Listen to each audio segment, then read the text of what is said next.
My name is Michael Guyad, publisher of the Lead Lag Report. Joining me for the hour is Matt Pax Kenah, who has a long history in markets and I think a really interesting story here. So, Matt, for those who are not familiar with you, introduce yourself. Who are you? How'd you get interested, involved in markets, and what in the world happened in 2011? Oh my Lord, that I can talk for an hour just on each one of those little things that you brought up. So I've been trading since 1997. I had started on the floor after high school at the Chicago Mercantile Exchange, and my father told me to. I wasn't ready for school for college, so my dad.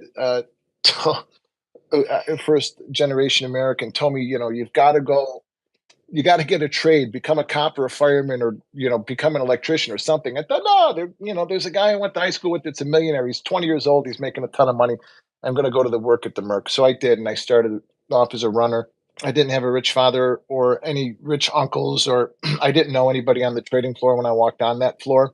But I knew that when I walked on, that the energy there was for me. I knew that what was going on there, I knew that I found my home. I had no idea what in the hell was going on. I didn't know anybody and I didn't have the money to get started.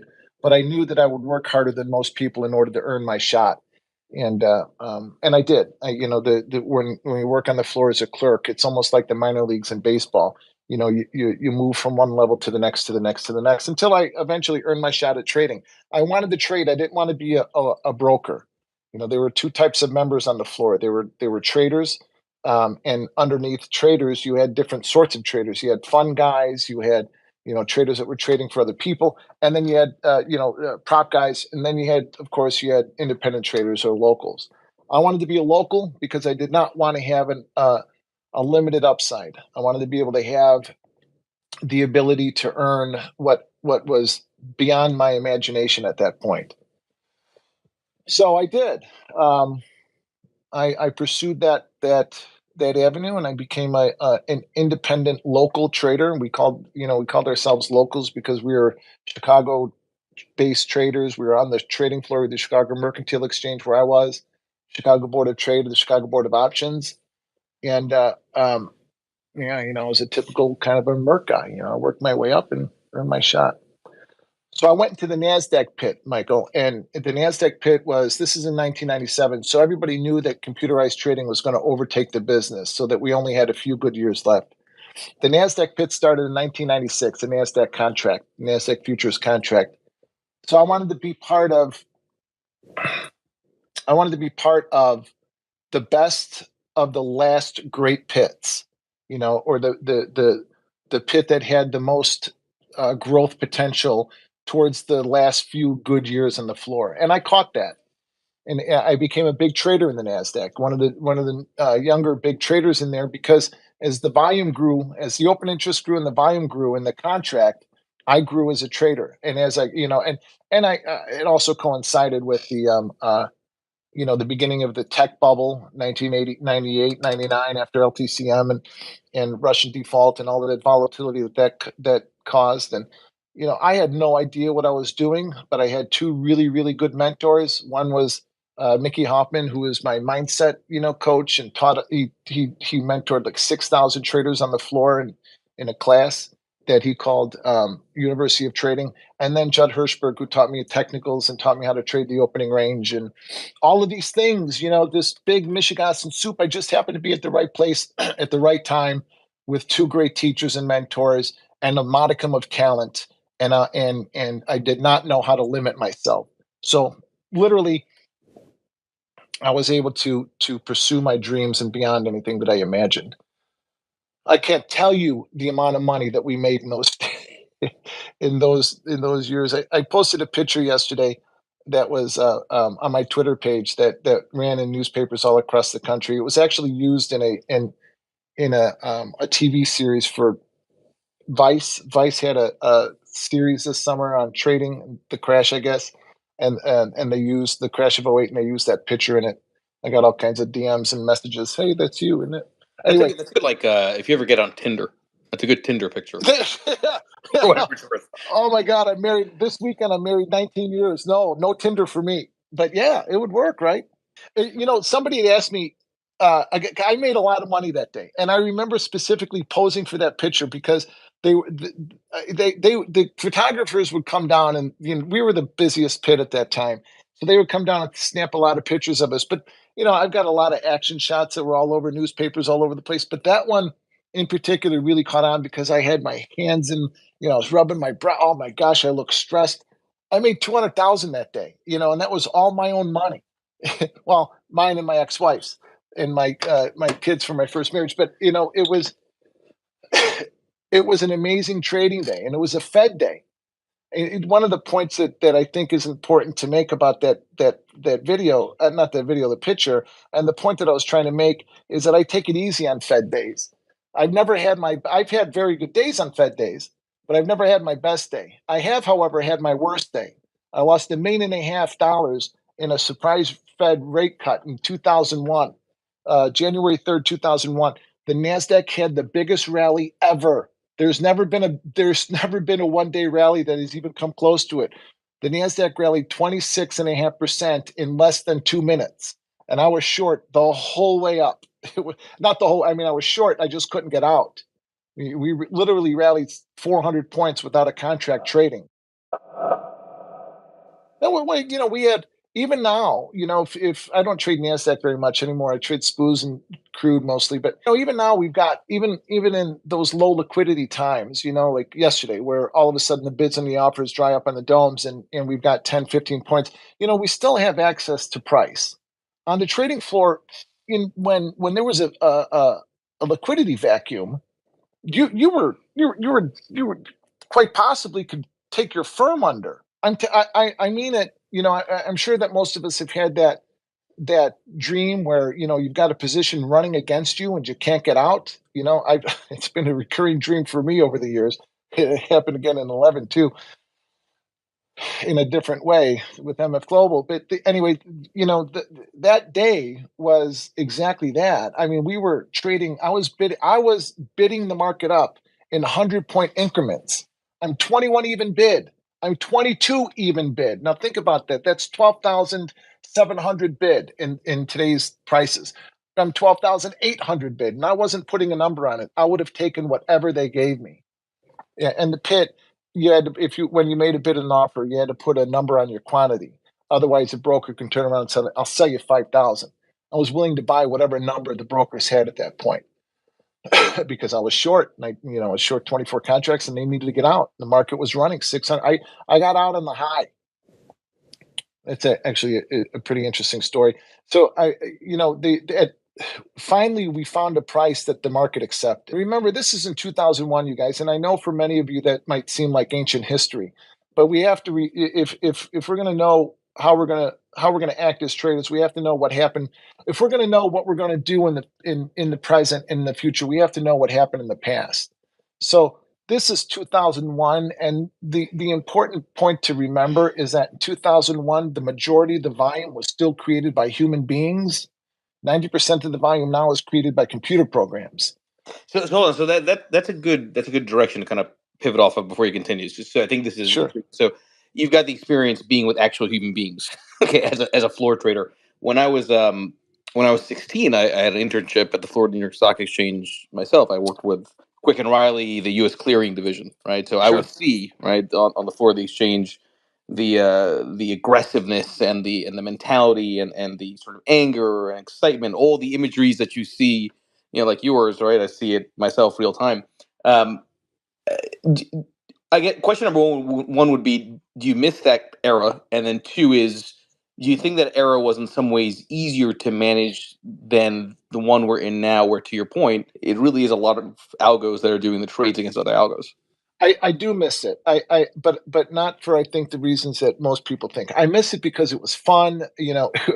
I mean, it was fun, and it was different in so many ways. We made I made in imagine, you guys come in every morning for the open, and the computer tells you where we're going to open. In those days, the brokers would say, "Pax, what's your bid and offer?" And this is at 8:20 in the morning, 10 minutes before the market opens. We made the morning calls. We made the markets. We made price. Price didn't make us. Now price makes us, and we just surf it. So I miss it because it was a blast. It was fun. You know, I found, I found love on the floor. I've got 5 kids as a result of the women that I've been, my ex-wife and my wife.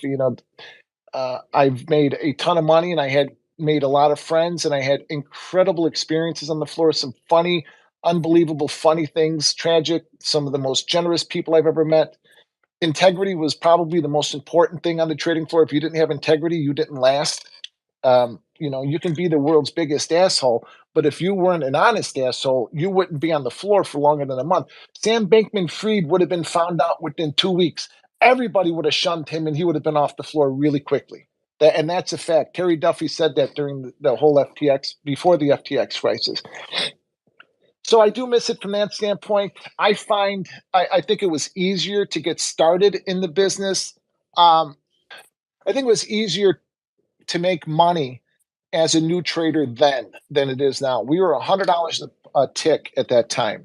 Actually, maybe in 2001, 2002, I think we were trading in half point tick. So, $50 a tick. But when I started trading NAS, it was 1 point ticks and $100 a tick. So, you had to have a pretty good sized account to start.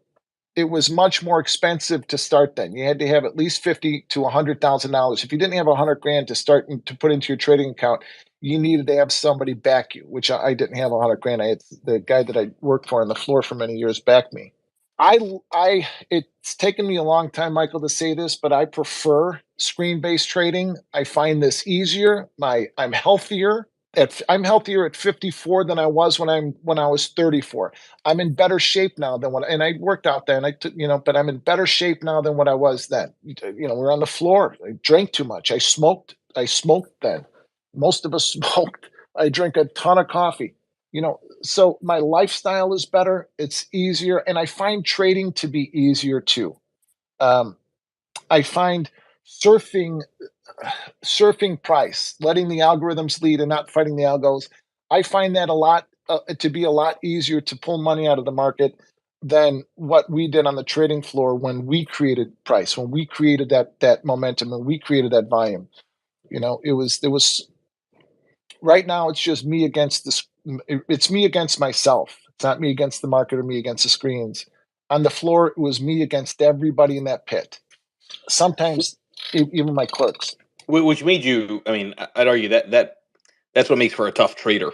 I mean, I Yes. get it, right? That's hard on one's mentality, mental health, physical aspect, health. I get all that stuff that you said, but the reality is that's also what keeps you in the game. It toughens you up because not only are you dealing with the volatility of what's being printed on the screen or across the ticker tape, but you're seeing other people and their own emotions too. 100%.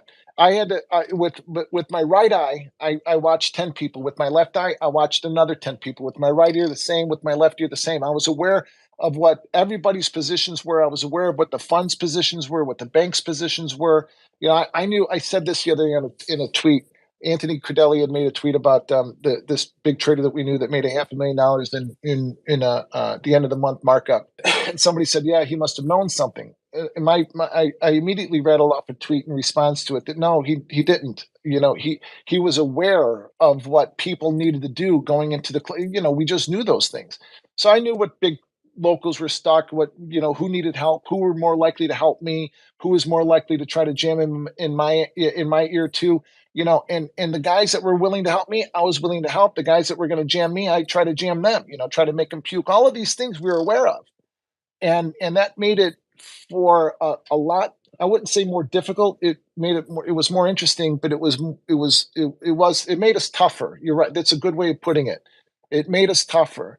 If I ever took a second to think about I was young. Remember, I was 29 when I made my first million. When I was going to retire at 35. I made generational, life-changing money by the time I was 33. I got divorced or separated at 34 and divorced at 34. My ex-wife had different ideas than me retiring, and I was driving Uber at 40. And people will, when I tweet that, people will always say, "Oh." I'll always tweet about how I can't tell you how many traders that I've known that have been worth 10, 20, $30, $50 million that have gone broke. And I mean, I can't tell you. And everybody always says, I'll be different. I make that kind of money, I'm running. Well, my plan was to run, but life got in the way. And then '08 happened, and I owned my own prop group. In those days, to own a prop firm, you needed to put millions of dollars up. That went under in '08. My mother died, sister died, my mother-in-law died. June, November, and March of '08 and '09. So I missed the entire trade. I missed the entire short opportunity that the market gave us because I was, busy dealing with my family members dying. Can I say, not to get too personal on that, but Please, you can get as so personal as you want. yeah, no, I appreciate it. Different from you, but I think maybe similar in sort of the professional and personal pain in '08. So my family business, America Advisors, went under. My father passed away in November of '08. Lehman happens, and I had no name. And I myself was at a crossroads in my own life as a young guy. I was, I don't know, 26, 27, something like that. And I look back at that period and I say to myself, I went through so many back to back tail events in my Yeah. own being, right? That it's more than just being tough and going through it. It changes you, your Yes. personality and your outlook and your everything. How did that, again, I don't mean to get too personal, but I myself tend to be pretty open about this. So how did that period coming out of it, what did you change about yourself? Did anything change in terms of the way you acted with others, the way you viewed life? Because that's a lot of heaviness. All right. So no, not at that period, not in '08 and '09, because I still had enough money to be able to live comfortably. I was remarried at the time. I think by that time we had three other kids. My wife and I had like three kids in succession. So I had two older kids from my first marriage and three new ones. I mean, they're 17, 16, and 13. But anyway, um, so I had all this going on, and I still had money to stay in business. I still had a couple of million to stay in business, and I was okay. I missed the entire trade. I would have made a ton of money, right? One of those I would have, could have, should have. Had I been in the pit trading, my prop firm goes under. I lost 3.5 million, and that sucked. It was tough. It was rough, but I was still okay. So at that time, I had taken some time off, and I was gonna go to grad school, maybe law school. I was gonna. So many of us at that I had the before. exact same thought. It's so funny because the grad school was actually a reset potential thing for me. It's like, all right, what do I do with my life and my career? Right. That was the nuclear option, right? And I'll tell you, on the side of the same day I got accepted into Cornell for the MBA program, I got a job offer at a family office. I said, screw this, I'll do the family office. But it's funny how Okay. that's your mindset, right? It's like, all right, well, if I might as well just reset my life and my career. See, that's it, Michael. I was done. That's it. I'm done. I talked to my wife. We're gonna, and then Pete Stottlemyre came calling. I had a chance to be one of two traders to trade for Pete Stottlemyre, the man who invented market profile. He was trying to update market profile into the age of algorithms and to make it, more than just a contextually based, trading program. He was trying to bring it into the age of it didn't work, but that gave me the trading bug back. So I mean, I got to sit at the foot of the master and listen to him speak for a few months before they decided to chuck the whole experiment. By that time I decided, that's it, I'm going back on the floor, I'm going to go into the hog pit.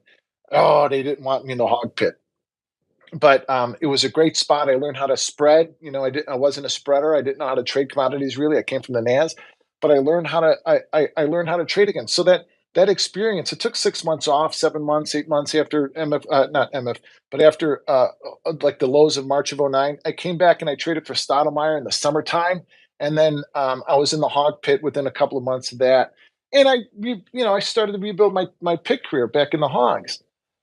What happened and what ultimately changed my view and my outlook on things was I was able to kind of skip along, right? And like, I was making money. I still had money left over.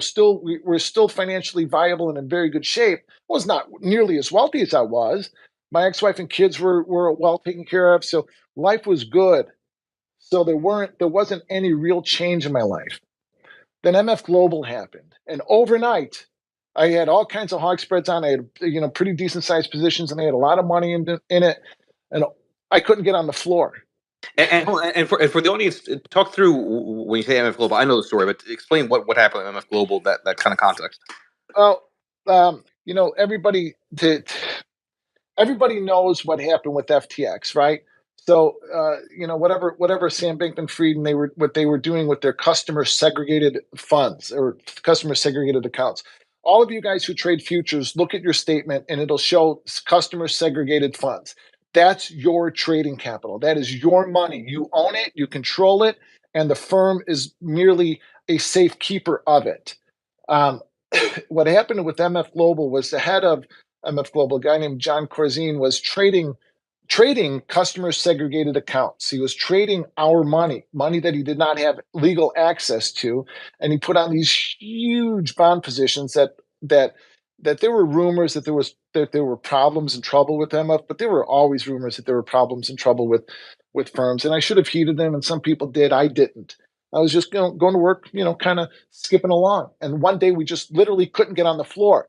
MF Global declared bankruptcy. All of our customer segregated accounts were frozen and then just disappeared. Now, eventually, I got about 80%, maybe 85% of that money back, but it was after I spent a lot of money on attorneys. But I mean, overnight, I had, my accounts were gone. They weren't emptied, they were just gone. They were frozen.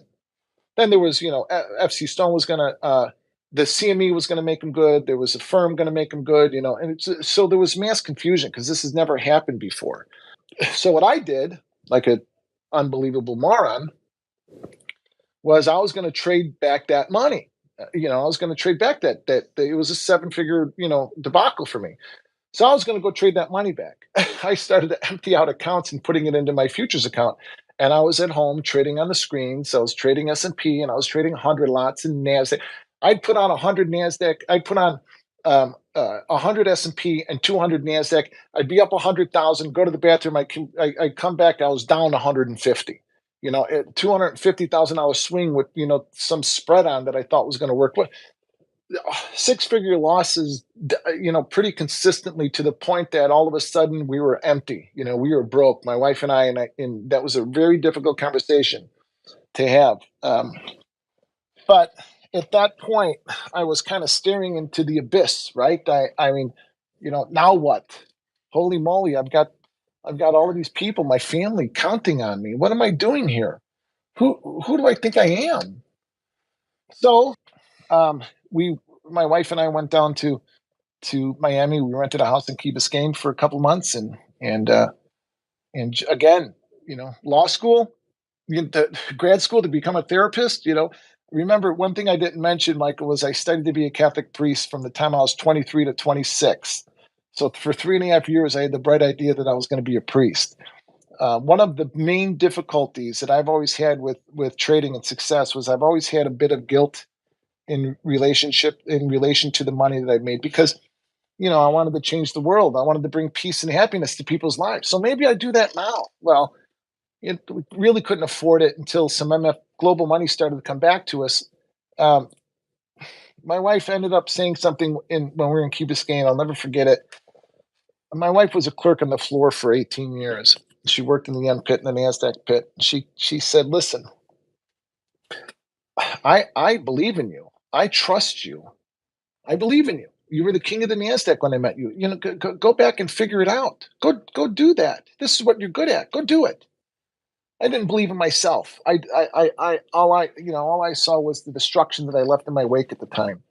And the fact that my wife believed in me and knew that I can do it before I was able to believe in myself, that was enough for me. That fuel was enough for me to be able to start to rebuild again. And so what I did then was I sat on the screens.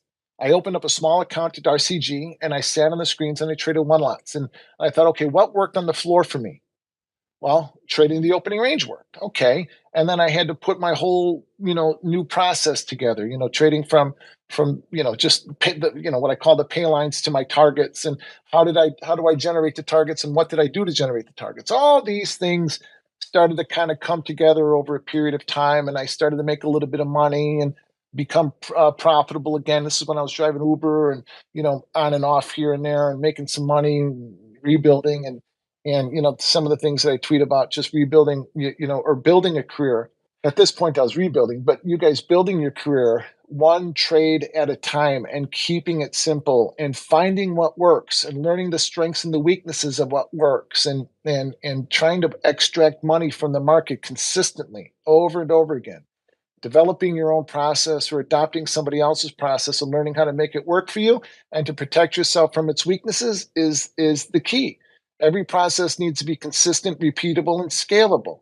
If your process is consistent and it's repeatable and it's scalable, then you need to learn everything that you can so that you can build your career. As I had to rebuild it, you can build it one trade at a time, one sequence at a time. And by the way, and I want to get some of the audience, but I think this is important for the audience. I love the background and the story here. The there's always this temptation when you're going through a big drawdown to get really aggressive to try to get back to break even. You kind of alluded to it earlier, all right? And that's not how you crawl out of a drawdown in markets or a drawdown in life. You do have to do it step by step. And get and yeah, step by step and give time. Exactly right. Exactly right. Everybody here, please make sure you follow Matt Kenna here on Twitter. We'll talk about some of his work and research, and we'll go back to this idea of strategies that work over time, which tend to be simple.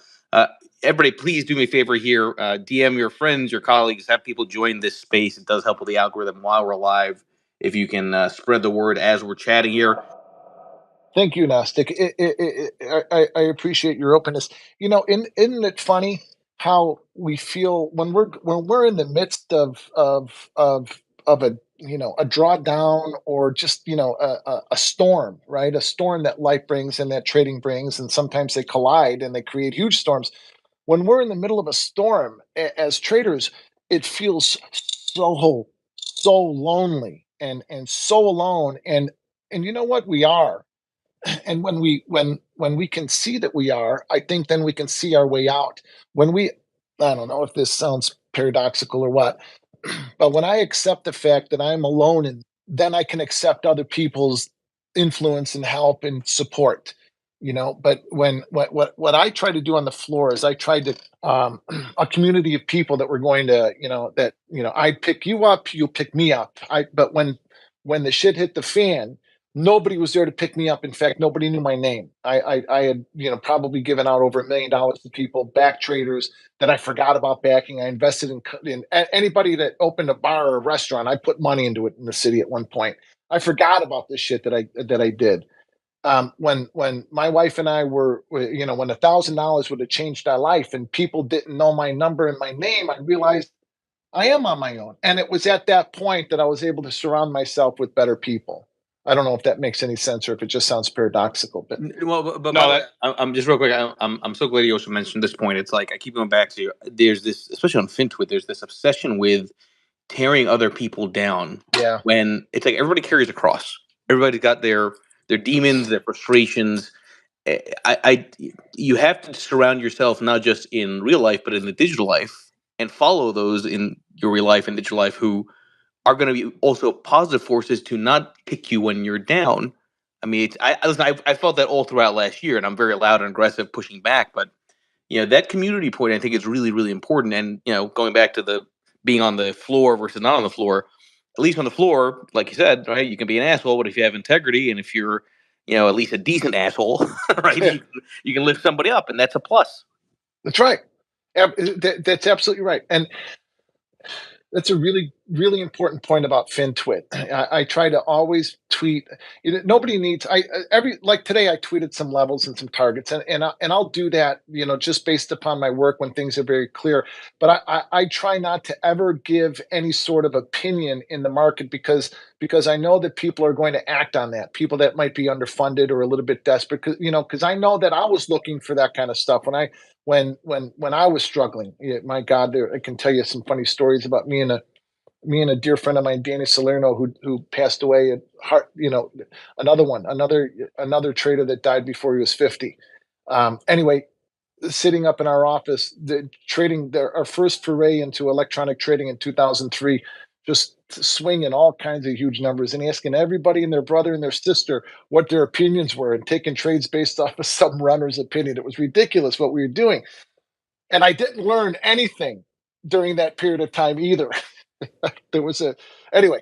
The whole point is, taking other people's opinions and acting on them without knowing, what the benefit is. So I always try to tweet um, only positive messages. I know that there's a lot of traders out there that are struggling. I know that some of you have taken bad advice and acted on it and gotten killed. Nobody needs to know what my opinion is, and nobody needs to know what my politics are. I don't tweet about politics, and if you guys think you know my politics, you probably don't. But nobody needs to know that, and nobody really needs to know what my. I was listening, Michael. I was listening to you guys talk yesterday. I was trying to get Ira Harris on the spaces, and that was one of the funniest things that I've experienced in a month or so.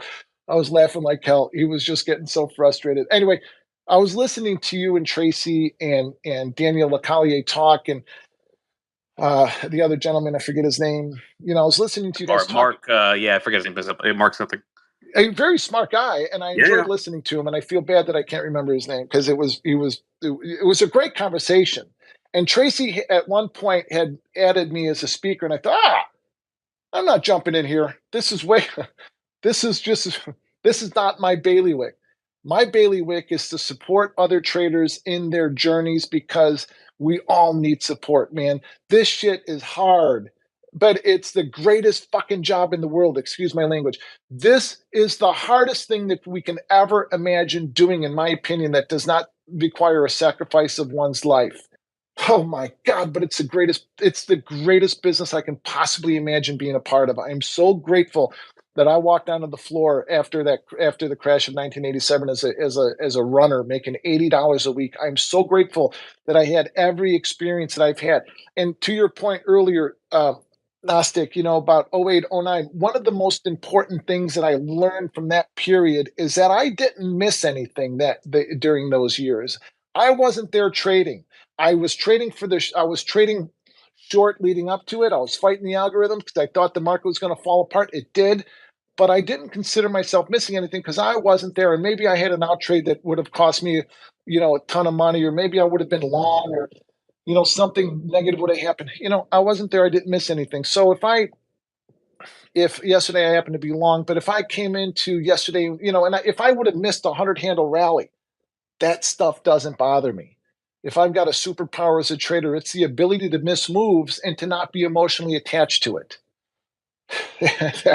that really is a superpower because I don't experience FOMO. I experience what I call JOMO, the joy of missing out. If the market is rallying and I'm not part of it, I've got a group of traders in the Discord room that I manage.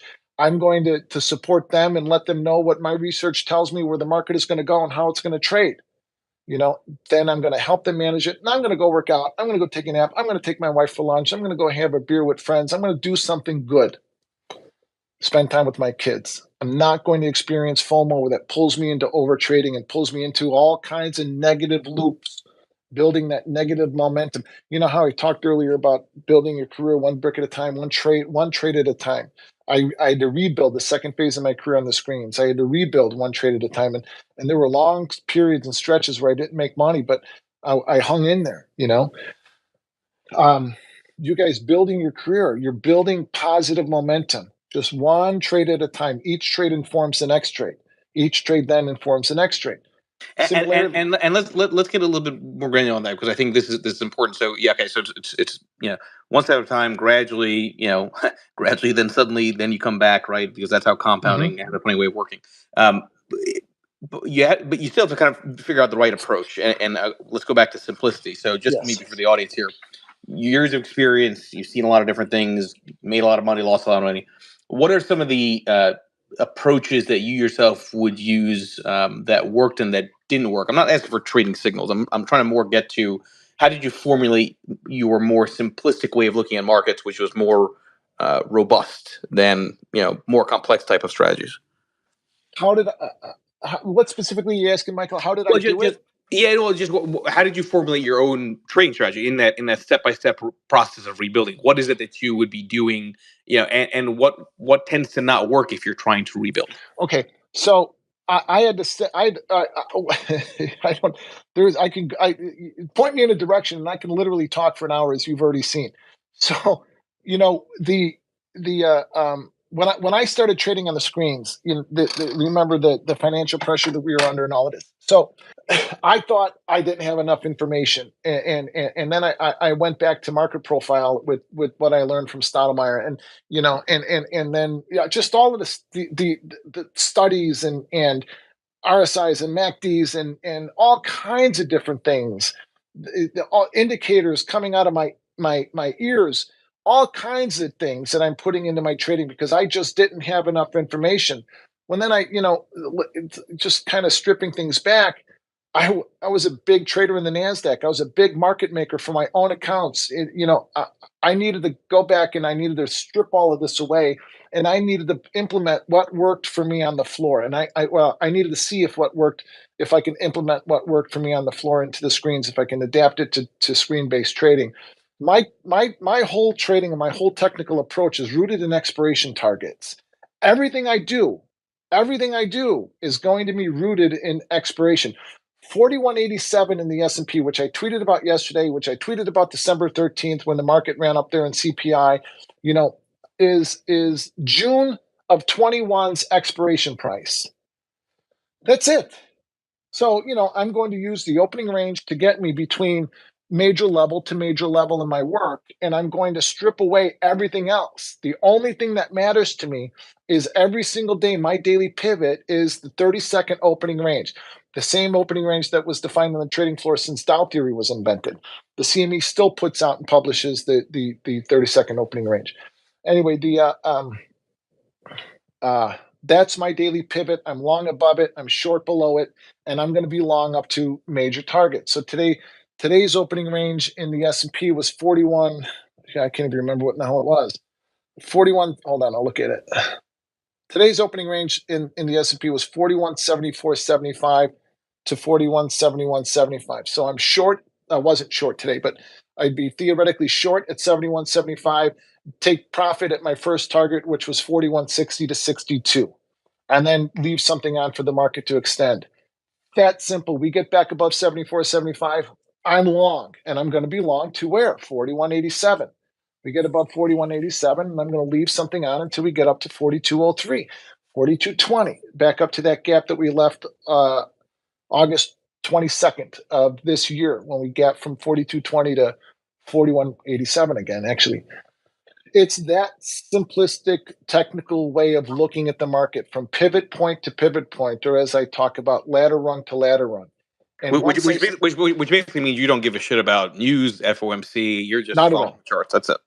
Now I do. Okay, I do. Like yesterday morning, before you guys did your spaces, Ira came in and talked to my traders, and gave us his outlook on what the Fed was going to do and what the market was, what's going on geopolitically.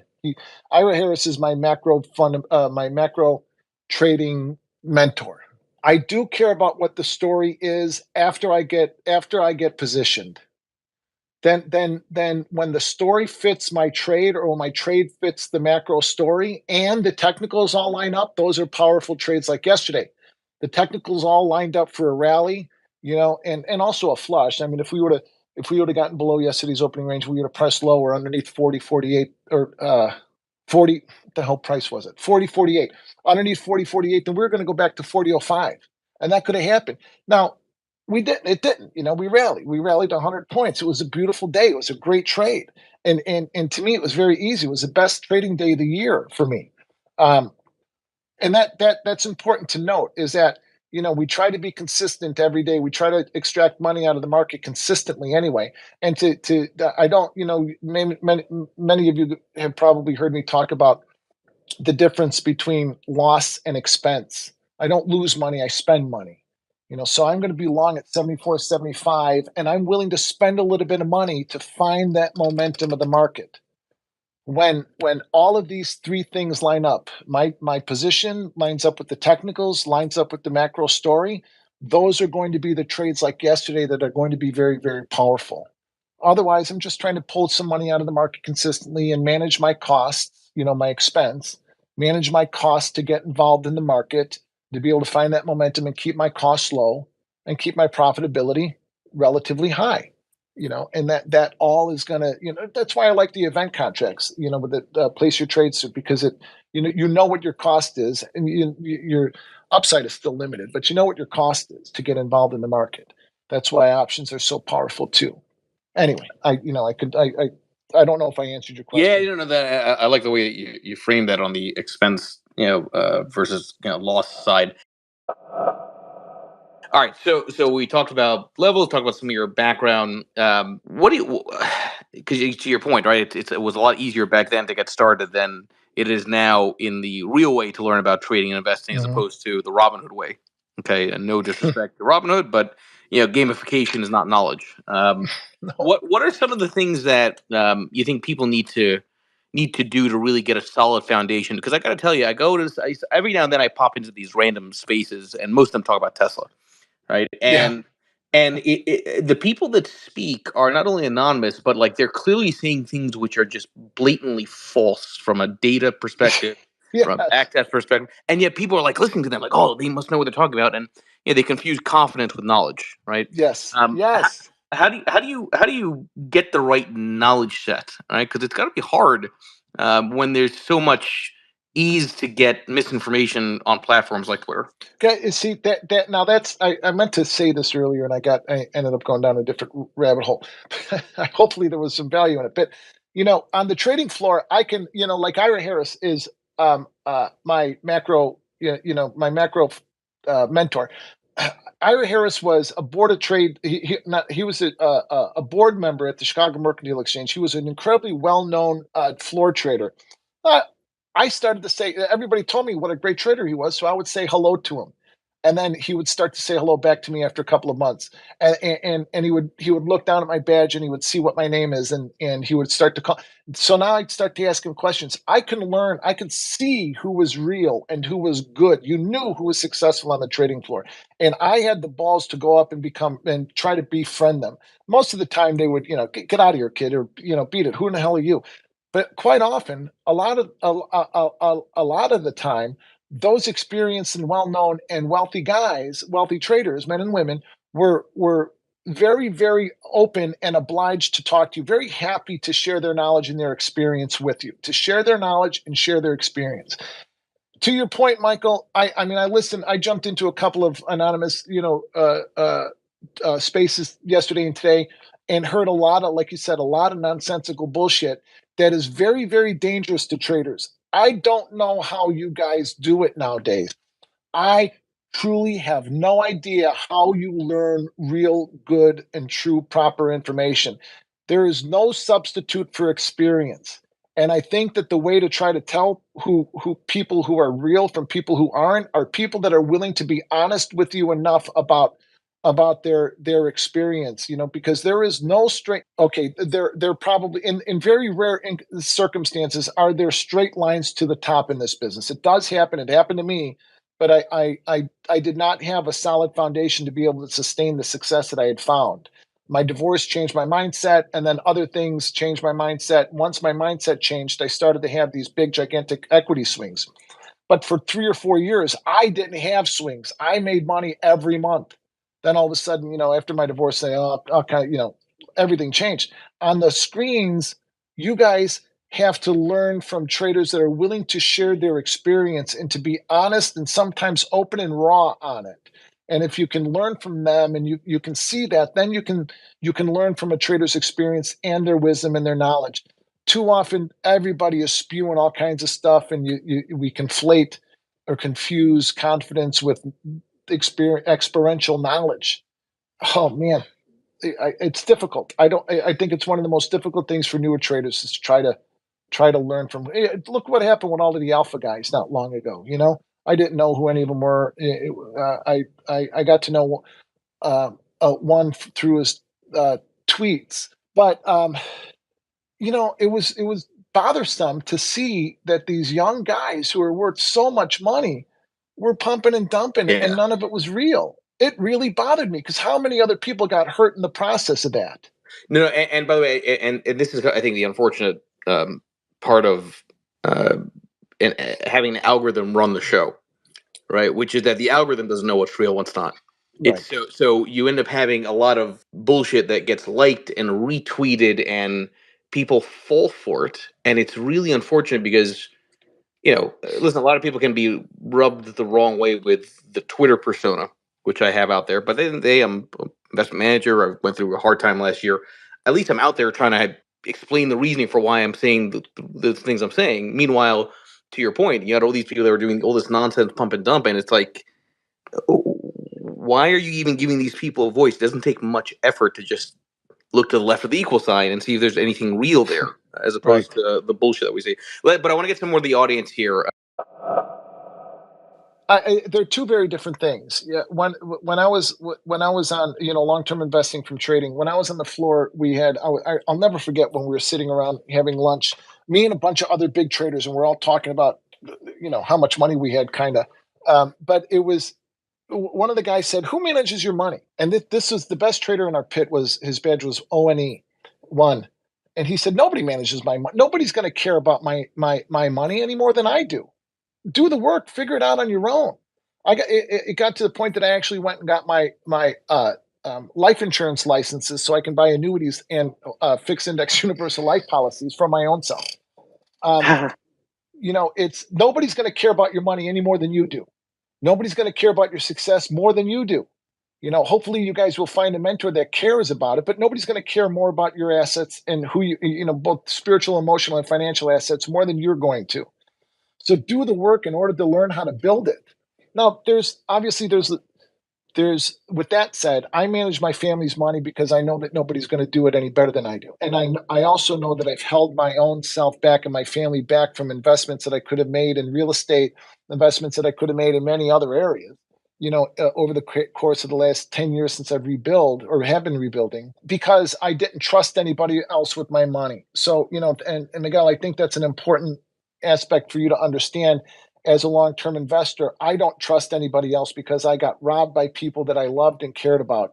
Maybe not robbed, but I got certainly taken advantage of by people that I loved and cared about, and that jaded me. So I do take a long-term approach to my trading. I do take my daily pivots, and my major pivots that I trade will often turn into longer-term positions. When they turn into longer-term positions, I change my trading from one account to another, and I begin to manage my positions that way. I've been long gold for quite a while.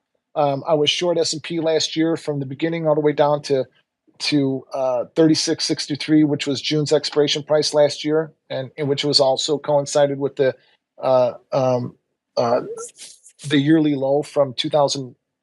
What year was that? 2021. The low was 36.52. So I covered my shorts there. That was a one of those. I don't know. I'm not answering your question. I know I'm not. And that's a great point too. There. I can go watch a YouTube video to change the. I've got a BMW and I need to have the catalytic converter looked at. The drivetrain issues the last couple of days. I can go watch a YouTube video nowadays and I can learn how to do that all on my own. Do I have the patience for it? Do I have the talent for it? No, I don't. So I do know what it is, and I will take the car in to BMW within the next day or two to get it. I was going to take it today, but I had the spaces.